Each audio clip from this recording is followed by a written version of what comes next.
going to turn it at a diagonal like this. Oh, I gotta rewatch that.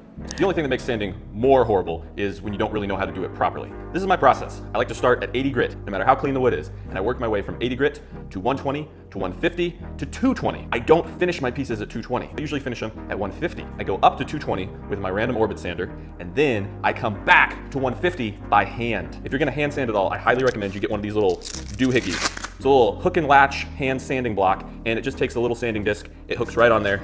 Voila. Once you sand a board, you create a lot of fine dust that remains on the board. Now, if you immediately just throw on another pad and start sanding, you're taking all that fine dust and you're grinding it into the surface of your board. This can cause a lot more swirl marks and scratches that are gonna show up in your finished piece. You wanna clean off your board. The best thing to do is to wipe the whole thing down with mineral spirits. That gets rid of all the dust. They make these little eraser things. Everyone thinks about these for the drum sander or the belt sander, but no one thinks to flip and use these on your random orbit sander. It works exactly the same way. Let's talk about drill bits with spurs on them. It's not as simple as just sticking it in there, turning your drill on, and drilling. What you actually want to do is turn your drill on in reverse. Cutting backwards will actually make a nice clean perimeter, and then once you score out that perimeter, flip it forward and then drill your hole, and you'll get a crisp, clean cut. But what happens if you drill one hole and then all of a sudden you realize, oh no, I made a mistake. That was the wrong size hole. It's supposed to be bigger. Well, you try and switch out your drill bit for the bigger size.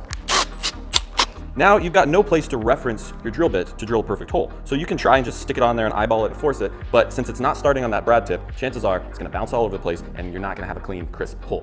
You take a scrap piece of wood, this is just 1/2 inch MDF. You take your bigger size bit that you need to drill the hole bigger too, and you drill a hole in it. See, just like that. Then you take that board, you stick it over your already drilled hole, you get it lined up perfect where it's supposed to be, and you clamp it down.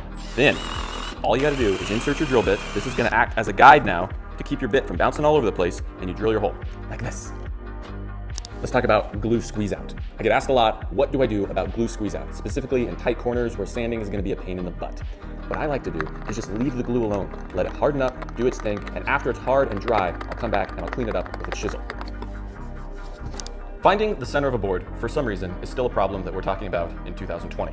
All you need to do is take your ruler. You're going to turn it at a diagonal like this and pick 2 points. Just go on the inch because it'll be a lot easier. I'm picking the 6-inch mark over here, and to make it simple on myself, I'm gonna pick the 16-inch mark over on this side. You get that 16 perfectly on the edge over here, the 6 perfectly on the edge over here. I know that is a span of exactly 10 inches. What is half of 10 inches? Well, that would be 5. So I go 5 inches in from either side and I make a mark. Boom, that is the center of my board. Now, aren't you glad you didn't buy a silly jig? This one was actually really neat. He covered a lot of subjects. At first I thought it was just about sanding, then he covered drill bits and cleaning up glue joints, and then the last one, which befuddles me, is finding the center of a board, and he does it the most weird way I've ever seen someone do it. What's really messing with me is that he was on the ball with everything else, and this last one, I don't know if he's trolling us or if there's a reason. If you're watching this video and you know why he's measuring at an angle to then find the middle point instead of just measuring across it to find the middle point, please drop a comment, let me know. I've got to figure this one out because the guy was pretty intelligent and everything else. He can't be messing with us or overcomplicating this last one. It's either there's some legitimacy to it or he's trolling and I fell for it. All in all, great video, man. I'm gonna check out your channel and see the other stuff. Catch you next time.